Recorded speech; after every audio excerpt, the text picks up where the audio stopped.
go. Well, I just have to work. It's my love language. I'm teaching yoga now. It's been something I knew was my calling, to be a teacher, a guide. When I lead students, it's like not about me. I leave myself behind and I create a space for those that are practicing. I don't even have an impulse to react when a yoga practitioner farts in class. Yeah. I'm totally pro, and my karma is to serve. During my graduate work in education, I fell in love with serving as a waitress and making decent cash tips as a popular vegetarian restaurant. It was a good deal. I was a vegetarian, so these meals sustained me. And the shifts there were a respite from living at home with my mom and dad. I took pride in catering to the guests' every single dietary need. And I kept up a rapport. Didn't make it about me too much. And the job kept my body fit. I was even totally cuter back then.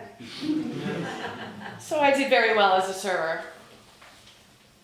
But it was bitching to another waitress about money that gave me another opportunity to explore a field which centers highly on service.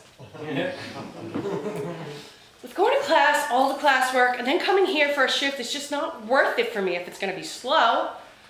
I need a better paying job that I can do in half the time.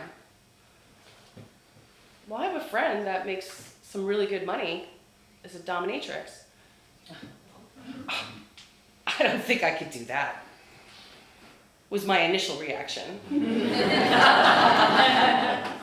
It's really just a bunch of girls sitting around in their underwear, my friend said. The next day, I asked, do you think I could call your friend and ask her about that job? Rebecca, the owner, she interviewed me in the dungeon. Now, before you go and start fantasizing about what a dungeon is, please know, it's just an entire floor of really old New York City building, and it's themed out by color. The red room, the black room, the blue room. And all rooms have St. Andrew's crosses, they have a bondage bed, couch, lots of mirrors. Except the gold room, which doesn't have a bondage bed. It had lots of mirrored closets filled with sissy pants, slut dresses, and huge high heels. Rebecca sat on my lap seductively to gauge my response, my energy. So do you like girls, guys, or both? Bob, her husband, he went to the same Long Island high school that I did 20 years after. I was hired. All I needed was a fitting name. So the nickname for my mother's sister, Barbara, was Bobby. She was the biggest slut as far as I'm concerned. So Bobby it was. It was a fast 10-minute walk from Penn Station and a 6-flight walk upstairs if the shitty elevator was out again. I'd check if there were any appointments already. And if not, I'd go back downstairs, get myself a coffee and some breakfast. Some mistresses knit scarves, some open pomegranates. And all of us watched Law and Order SVU. Gung, gung. Hello, how may I help you? Was how our butch Australian phone girl answered the calls. She monitored the schedule, booked appointments, buzzed the guys in, and watched the intercom camera. She handled all the money, and she had a fat baseball bat that I know she'd be ready to use if she had to. You are welcome to masturbate, however, the matter is entirely in your own hands.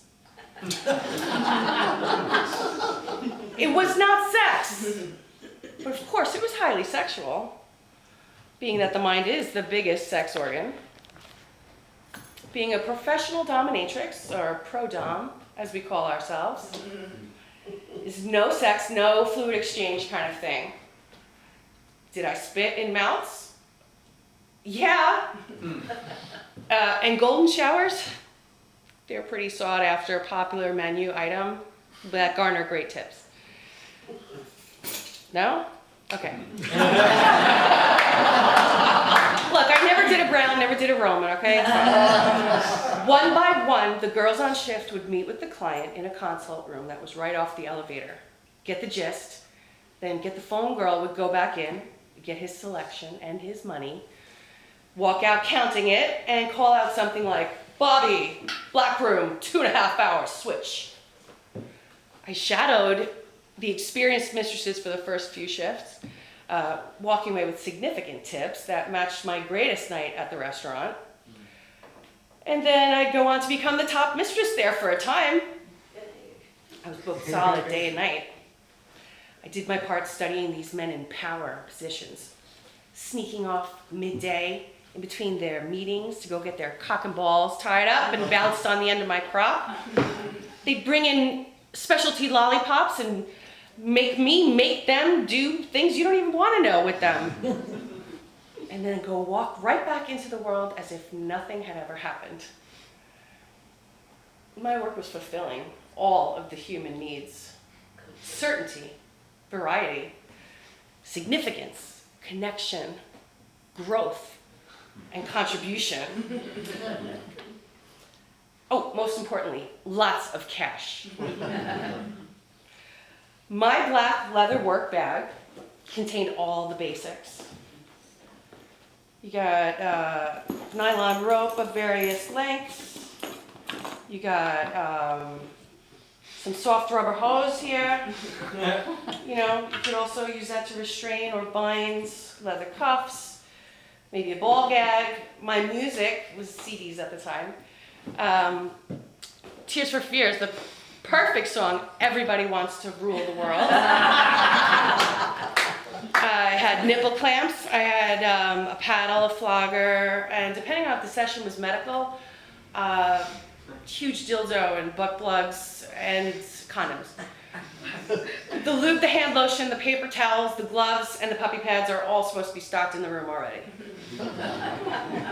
I'd go and meet the client again in this room, in his room this time, and deliver my expectations. When you hear my heels on the floor coming back towards this room, I want you to be stripped naked on the floor and waiting for me. Do you understand?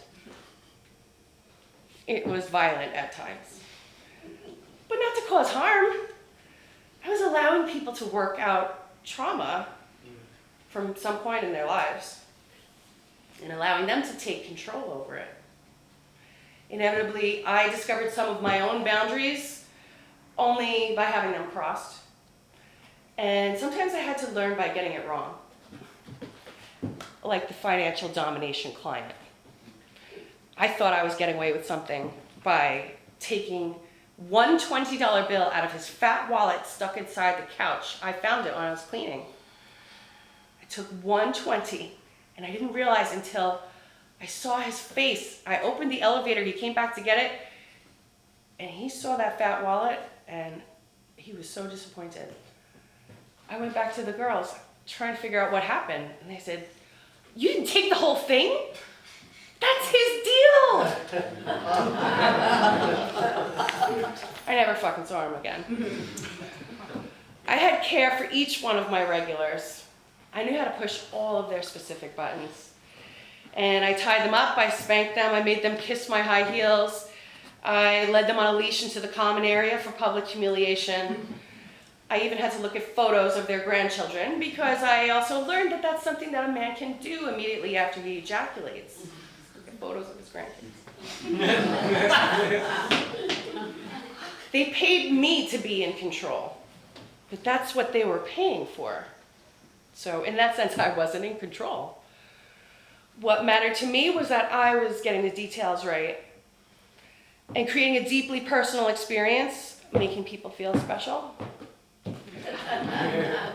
What's the big deal with Bobby anyway? What makes her so popular? An unpopular mistress once grumbled as I was cleaning my floggers and putting them back. My boss, Rebecca, she told her, "Bobby just has a really great way of making people feel really special."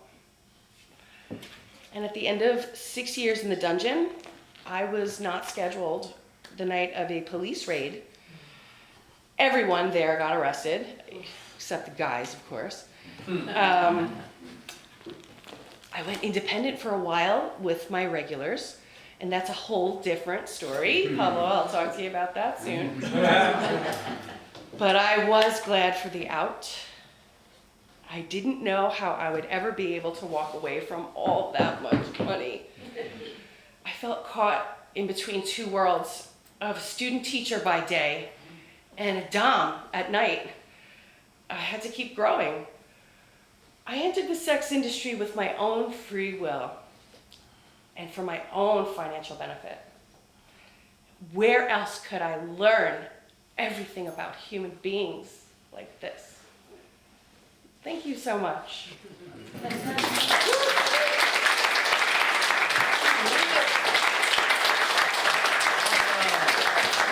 right, Tammy, don't go away. I've been a bad